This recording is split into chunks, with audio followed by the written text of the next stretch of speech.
নমস্কার দর্শক বন্ধুরা, ঝুমা রান্নাঘরে সবাইকে স্বাগত জানাই। আজ শেয়ার করছি মুড়ির মোয়া। তো প্রথমে একটা মুড়ির মোয়া দেখিয়ে দিচ্ছি কতটা ক্রাঞ্চি হয়েছে খেয়ে। আমি নিচ্ছি এক বাটি বড় বাটি এরকম মুড়ি, ঘরে থাকা মুড়ি নিয়েছি। এটা একটু শুকনো কড়াইতে নাড়াচাড়া করে নেব 2-3 মিনিটের জন্য। এতে মুড়ির ময়েশ্চারটা চলে যাবে, মুড়িটা ক্রাঞ্চি হয়ে যাবে। আর আমি সমস্ত টিপস আপনাদের সাথে শেয়ার করব, যাতে যাদের মুড়ির মোয়া বানাতে অসুবিধা হয় তাদের যাতে কোনো অসুবিধা না হয় এই ভিডিওটা দেখে। হাফ কাপ জল কড়াইতে বসিয়ে দিলাম ফ্লেমে গ্যাসের, আর এই 250 আখের গুড় একটু থেতো করে গলিয়ে নেব। প্রথমে ফ্লেমটা হাই থাকলেও কোনো অসুবিধা নেই, ভালো করে গুড়টা গলে যাবে। তারপর এইভাবে ফেনা হয়ে আসবে, গুড়টা ফুটছে। হাফ লেবু আমি এখানে দিয়ে দিলাম, এতে গুড়ের পাকটা খুব সুন্দর অনেকক্ষণ গুড়ের পাকটা ভালো আসবে। আর প্রথমে হাতে আঙ্গুলে চেক করলে এইভাবে আঠালো হবে, কিন্তু এই পাকটা এখন হয়নি যেটা দরকার। এইভাবে থালাতে জল নিয়ে চেক করে যেতে হবে। প্রথমে গুড়টা জলের সাথে মিশে যাবে, কিন্তু একটু পরে এরকমভাবে গুড়টা নিয়ে প্লেটের মধ্যে একটু অপেক্ষা করতে হবে, অর্থাৎ গুড়টা একটু জমতে দিতে হবে, ঠান্ডায় জমে যাবে। তারপর এইভাবে এক জায়গায় হয়ে যাবে, জলের সাথে মিশবে না, এইভাবে উঠে আসবে। আর যদি আঙুলে জল নিয়ে গুড়টা চেক করা হয় তাহলে এইভাবে স্লিপ করে চলে যাবে। তো আরেকবার আমি ভালো করে দেখিয়ে দিচ্ছি, একই হবে। গুড়টা এইভাবে ঠান্ডা হতে দেব, ঠান্ডা হওয়ার পর জমে যাবে।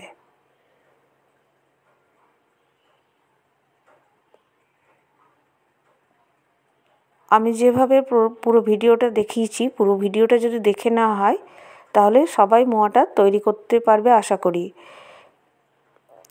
মুড়িটা দুভাগ করে নিয়েছি। প্রথমে আমি একবারই সবটা করতে পারিনি, তো একবারে সবটা যদি না করা হয় তাহলে কি হবে সেটা দেখিয়ে দেব। মুড়িতে এইভাবে গুড়টা ঢেলে ঢেলে নেব, আর এই মুড়িটা যেন কড়াইয়ের মধ্যে না দেওয়া হয়। বাটির মধ্যে বা পাত্রের মধ্যে মুড়ি রেখে তার মধ্যে গুড়টা ঢালতে হবে। প্রথমে গরম অবস্থায় মুড়িটা মোয়া তৈরি করা যাবে না, এইভাবে ছাড়া ছাড়া মতো হয়ে যাবে, আঙ্গুলে লেগে যাবে। একটু যদি অপেক্ষা করে করে করা হয়, ঠান্ডা হলেই এইভাবে সুন্দরভাবে মোয়াটা তৈরি হয়ে যাবে, কোনো অসুবিধা হবে না।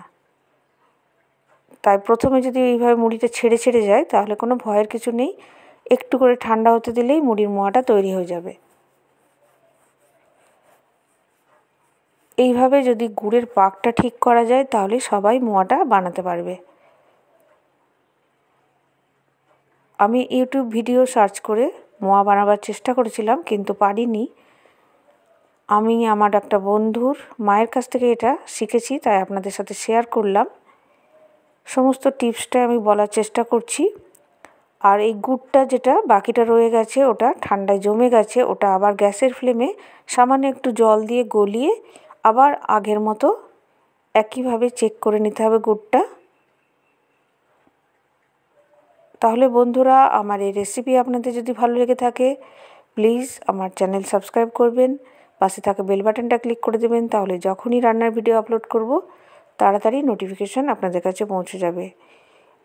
আগে আমি পাত্রে তেল মাখানোটা দেখাইনি, এবারে বাকি মুড়িটা যখন তৈরি করছি তেলটা মাখিয়ে নিলাম, তাহলে তলায় লেগে যাওয়ার সম্ভাবনাটা থাকবে না, ঠান্ডা হলে শক্ত হয়ে তলায় লেগে যাবে। আর এইভাবে মুড়ির মোয়াগুলো সুন্দরভাবে তৈরি হয়ে যাবে যদি আমার টিপসটা ফলো করা হয়। আর মুড়ির মোয়াটা খেয়ে কতটা ক্রাঞ্চি হয়েছে দেখিয়ে দিলাম। আর 4-5 ঘন্টা পরে এটা একটা এয়ারটাইট কন্টেনারে রাখতে হবে, ভালো করে ঠান্ডা হওয়ার পরেই রাখতে হবে। আর এইভাবে হাত দিয়ে চেপে দিতে হবে, কারণ প্রথমে গরম অবস্থায় একটু লুজ থাকে, ভেতরটা একটু গ্যাপ থাকবে, সেটা এইভাবে শক্ত করে চেপে চেপে দিলেই সুন্দরভাবে মোয়াটা হয়ে যাবে। তারপর ঠান্ডা হলে টাইট করে এয়ারটাইট কন্টেনার রেখে দিতে হবে। আবার অন্য ভিডিও নিয়ে দেখা হবে। ভালো থাকবেন, সুস্থ থাকবেন, ধন্যবাদ।